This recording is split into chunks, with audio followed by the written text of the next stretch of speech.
Pel, lo tau nggak? Gue bikin video restoran makanan sehat. Padahal saya sangat tidak suka makanan sehat. Bohong dia, Pel. Gak mungkin lu gak suka makanan sehat, lu bikin tempat makanan sehat. Beneran.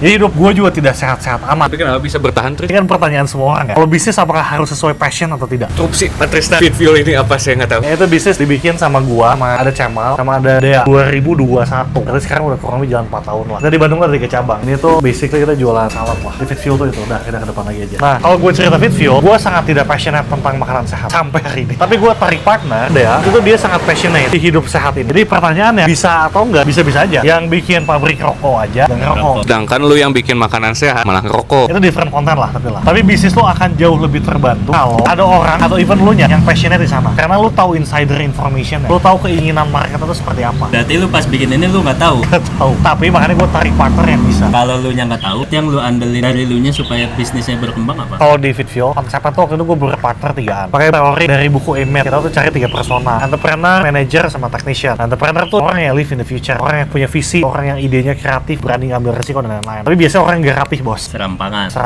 Seperti ini. Itu gue, entrepreneurnya gue. Nah, yang kedua tuh manager. Manager tuh orang yang dulu tuh kuliah IP-nya bagus banget. Orangnya rapih banget, tapi gak berani ngambil resiko. Nah, itu partner gue yang kedua Cemal. Dan yang terakhir tuh Dea. Dia tuh technician. Technician tuh the executors. Dia yang sangat-sangat ngerti sama produknya, yang passionate tentang produknya. Berarti tapi 3 ini by design. By design dari awal. Setelah saya gagal bisnis berkali-kali dan akhirnya memulai untuk baca buku. Personally menurut gue ini nggak besar-besar amat juga. Cuman ya oke lah untuk kita bisa bertahan 4 tahun dan punya 3 cabang. 4 tahun oke sih. Kemarin bisnis gua 2 bulan bungkus.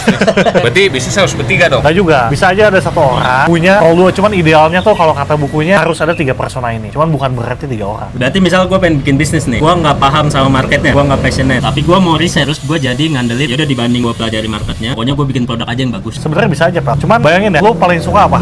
Bola ya. Misalkan menurut lu lebih jago develop lapangan sepak bola yang lu udah setiap hari lu tontonin tuh konten Coach Justin, atau lu bikin bengkel motor. Lapangan bola Lebih gampang kan? Ya, Soalnya sehari-hari lu into ke sana. Itu cheat code itu difference-nya di sana aja. Nah, pertanyaannya, lu mau atau enggak maksa riset sampai lu paham bener industri seperti apa? Ada aja orang yang bisa. Paham enggak, Bos? Paham. Terakhir mau nanya, intinya kalau mau bisnis pilih produk dulu yang memang lu passionate atau lihat marketnya dulu. Jadi ada 2 kiblat. Ada yang percaya momentum based on market dulu berarti. Lihat marketnya sekarang momentumnya lagi kemana. Yang kedua ada yang percaya semua produk ada marketnya, Pak. Dua-duanya bisa. Cuman kalau gua pribadi, gua lihat marketnya dulu. Itulah sebabnya lu belum punya bisnis yang sesuai passion sampai Iya, sekarang. Iya. Passion saya nongkrong, bikin coffee shop di Bandung. Chance room cut-nya terlalu besar, Bos. Kecuali bapaknya punya tanah 3 hektar. Nah, di Jalan Riau Bandung udah beres itu selesai. Oke, kalau gitu terima kasih. Sekarang gua bakal bikin bengkel, belajar ke Om Fitla Eri Tapi Coach Justin harus masih tetap member ya. sebagai domba. Thank you. Terus ini Bisnis apa kita? bengkel belajar.